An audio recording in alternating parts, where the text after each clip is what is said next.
mercato Barça. Que se passe-t-il au FC Barcelone? Il y a eu des rebondissements sur les dernières 24 heures, les amis. Regardez la une de la presse catalane. Le Barça est en agitation sur le plan du mercato et vous allez comprendre pourquoi, les amis. Un homme est à la hausse, c'est Ferran Torres. Un homme est à la baisse, c'est Ousmane Dembélé. Allez jeter un coup d'œil sur la revue de presse d'hier, je vous en ai déjà parlé. Ça, c'est un gros dossier sur Dembélé et on va y revenir. Voilà ce qui va se passer. Fichajes, si. Il va y avoir des renforts côté Barça.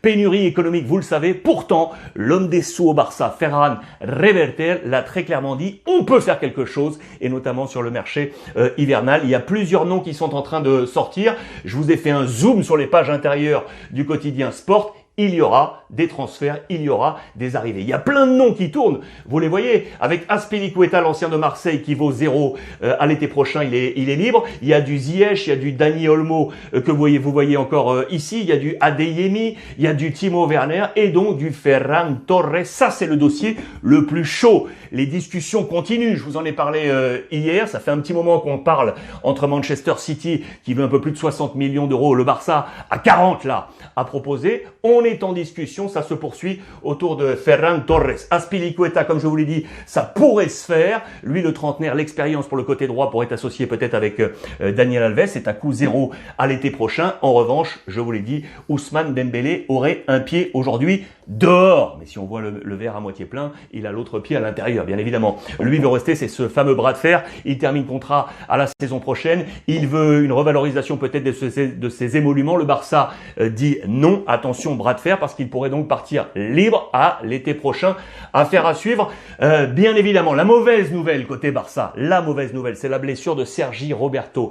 Très compliqué pour lui. Il ne lève pas la tête. Je vous ai zoomé ici. Toutes ces blessures depuis 2010-2011, cela ne s'arrête plus. Il a été opéré. Ça y est, il va être absent pour de nombreuses semaines. On parle de mois d'absence pour Sergi Roberto. Voilà qui pourrait activer d'autant plus la piste Azpilicueta sur le flanc droit du Barça. Il a déjà manqué 7 matchs cette saison pour les blessures. La saison passée, il en avait manqué tout simplement 37. 37 matchs manqués la saison passée pour cause de blessures pour Sergi Roberto. Ça, ce n'est pas du tout une bonne nouvelle. Actualité encore côté Barça pour vous montrer quoi? Pour vous montrer que pour faire union, on a profité enfin d'une semaine avec pas 3 matchs par semaine pour faire une petite bouffe, petit dîner tranquille du côté du Barça. Le dernier à avoir organisé ça, c'était Lionel Messi avant son départ pour le Paris Saint-Germain.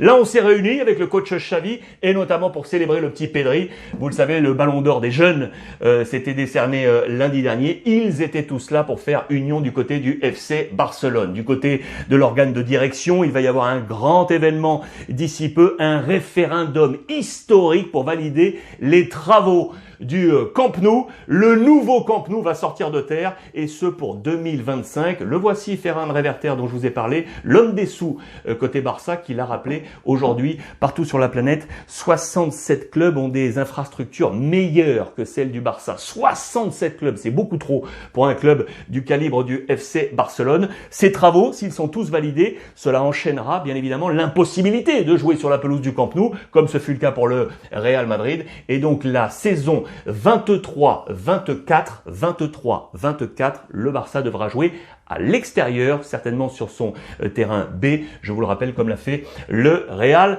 Madrid. Voilà pour toutes les informations catalanes.